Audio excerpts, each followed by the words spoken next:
എല്ലാവർക്കും നമസ്കാരം. എല്ലാവർക്കും എൻ്റെ ഒരു പുതിയ കുക്കിംഗ് വീഡിയോയിലേക്ക് സ്വാഗതം.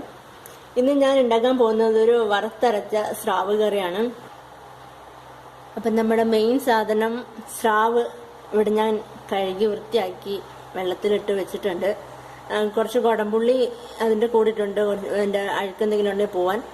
ഇത് എൻ്റെ വീട്ടിലെ കുടംപുള്ളി കേട്ടോ. ഒരു 4 പീസ് കുടംപുളി ഞാൻ കീറി ചെറുതാക്കി മുറിച്ചിട്ടേക്കാണ്. അപ്പോൾ ഇനി നമുക്ക് കുക്കിങ്ങിലേക്ക് കടക്കാം. അപ്പോൾ ഞാൻ എന്തൊക്കെയാണ് വേണ്ടതെന്ന് ഞാനിപ്പോൾ കാണിക്കുന്നില്ല, അത് ഒരുപാട് ലെങ്ത് ആയി പോകും. അപ്പം നിങ്ങൾ താഴെ നോക്കിയാൽ മതി, കറക്റ്റ് അളവ് ഞാനവിടെ കൊടുത്തേക്കാം. അപ്പം നമുക്ക് സ്രാവിൻ്റെ കറി ഉണ്ടാക്കാൻ തുടങ്ങാം.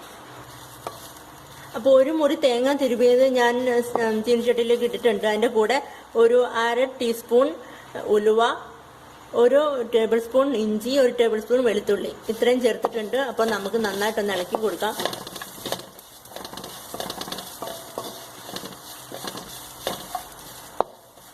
അതിൻ്റെ കൂടെ നമുക്ക് 1 ടീസ്പൂൺ കുരുമുളകും കൂടി ചേർത്ത് കൊടുക്കാം.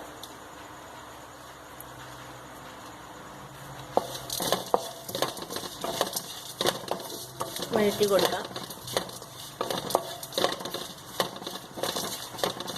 ഇതിൻ്റെ കൂടെ നമുക്ക് ഒരു 3 ചുവന്നുള്ളി കട്ട് ചെയ്തത് അതും കൂടി ചേർത്ത് നന്നായിട്ട് ഇളക്കാം. ഇഞ്ചിയും വെളുത്തുള്ളിയും ഉള്ളിയൊന്നും ചേർത്തില്ലെങ്കിലും പ്രശ്നമൊന്നുമില്ല കേട്ടോ, അല്ലെങ്കിലും നല്ല ടേസ്റ്റ് കാണും. ഇഷ്ടമുണ്ടെങ്കിൽ ചേർത്താൽ മതി അതെല്ലാം. അപ്പോൾ ഇനി നമുക്ക് നന്നായിട്ട് വറുത്തെടുക്കണം. തേങ്ങ നന്നായിട്ട് വറുത്ത് വരണം. നല്ല ബ്രൗൺ കളർ ആവുന്നത് വരെ ഇങ്ങനെ ഇളക്കി കൊടുത്തുകൊണ്ടിരിക്കണം. ഇടയ്ക്ക് നിർത്തിയിട്ട് എങ്ങോട്ടും പോവരുത്, ചിലപ്പോൾ പെട്ടെന്ന് കരിഞ്ഞു പോവും. ഇപ്പം ചെറുതായിട്ടൊന്ന് കളർ മാറിയിട്ടുണ്ട്. അപ്പം നമുക്ക് കുറച്ച് കറിവേപ്പില അങ്ങോട്ട് ചേർത്ത് കൊടുത്തേക്കാം. എൻ്റെ വീട്ടിൽ നിന്ന് കൊണ്ടുവന്ന കറിവേപ്പില കേട്ടോ. ഇതിപ്പം നന്നായിട്ട് കളറൊക്കെ മാറിയിട്ടുണ്ട്.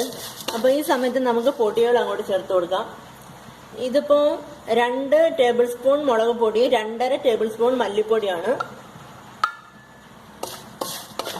അത്ര കാശ്മീരി ചില്ലിയും എരിവുള്ള മുളക് പൊടിയും കൂടെ മിക്സ് ചെയ്താണ് കേട്ടോ, ഓരോ സ്പൂൺ വെച്ചിട്ട്.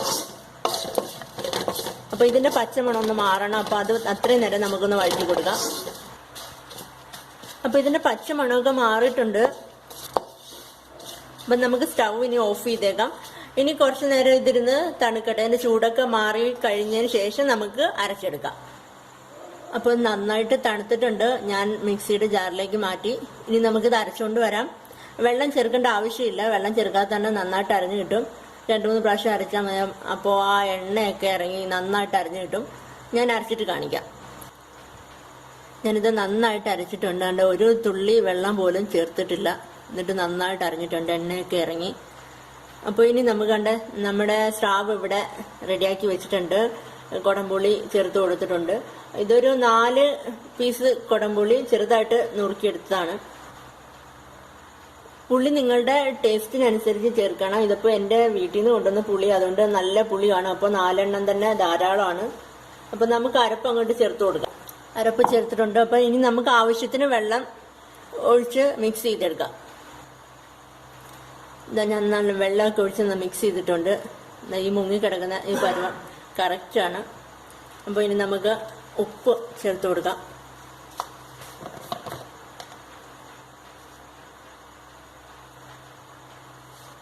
ഒരു 1.5 ടീസ്പൂൺ ഉപ്പ് ഞാൻ ചേർത്തിട്ടുണ്ട്. അതിൻ്റെ കൂടെ നമ്മൾ ഒരു 3 ചുവന്നുള്ളി കട്ട് ചെയ്ത്, ഇത് ഓപ്ഷനിലാണ്, നിങ്ങൾക്ക് ഇഷ്ടമുണ്ടെങ്കിൽ ചേർത്താൽ മതി. ഒരു എരിവൊക്കെ ഒന്ന് ബാലൻസ് ചെയ്യാൻ വേണ്ടിയിട്ട് ഇടുന്നതാണ്. അപ്പോൾ ഇനി ഇത് തിളയ്ക്കട്ടെ. തിളച്ച് കഴിഞ്ഞിട്ട് ഞാൻ കാണിക്കാം. കറി നന്നായിട്ട് തിളയ്ക്കുന്നുണ്ട്. അപ്പം നമുക്ക് 2 പച്ചമുളക് കീറി അങ്ങോട്ട് ചേർത്ത് കൊടുത്തേക്കാം. നല്ല മണം വരുന്നുണ്ട്. അപ്പോൾ നമുക്കിനി സ്റ്റൗ കുറച്ച് വയ്ക്കാം. കുറച്ച് നേരം കൂടെ വേവട്ടെ.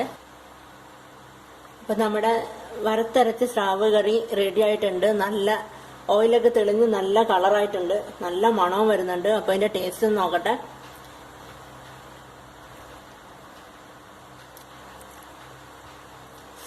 നല്ല ടേസ്റ്റ് ഉണ്ട്.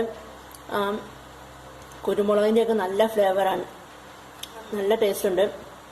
അപ്പൊ നിങ്ങൾ എല്ലാവരും ഉണ്ടാക്കി നോക്കണം. പുളിയും ഉപ്പും എരിവും നിങ്ങളുടെ ഇഷ്ടത്തിന് വേണം ചേർക്കാൻ. അപ്പോൾ നല്ല ടേസ്റ്റ് ഉണ്ട്. അപ്പൊ എല്ലാവരും ഉണ്ടാക്കി നോക്കണം. ഞങ്ങളുടെ കൊല്ലം സ്റ്റൈൽ വറുത്തരച്ച മീൻകറി. അപ്പോൾ ഇഷ്ടപ്പെട്ടാൽ ലൈക്ക് ചെയ്യണം, കമന്റ് ചെയ്യണം, സബ്സ്ക്രൈബ് ചെയ്യണം. Thank you.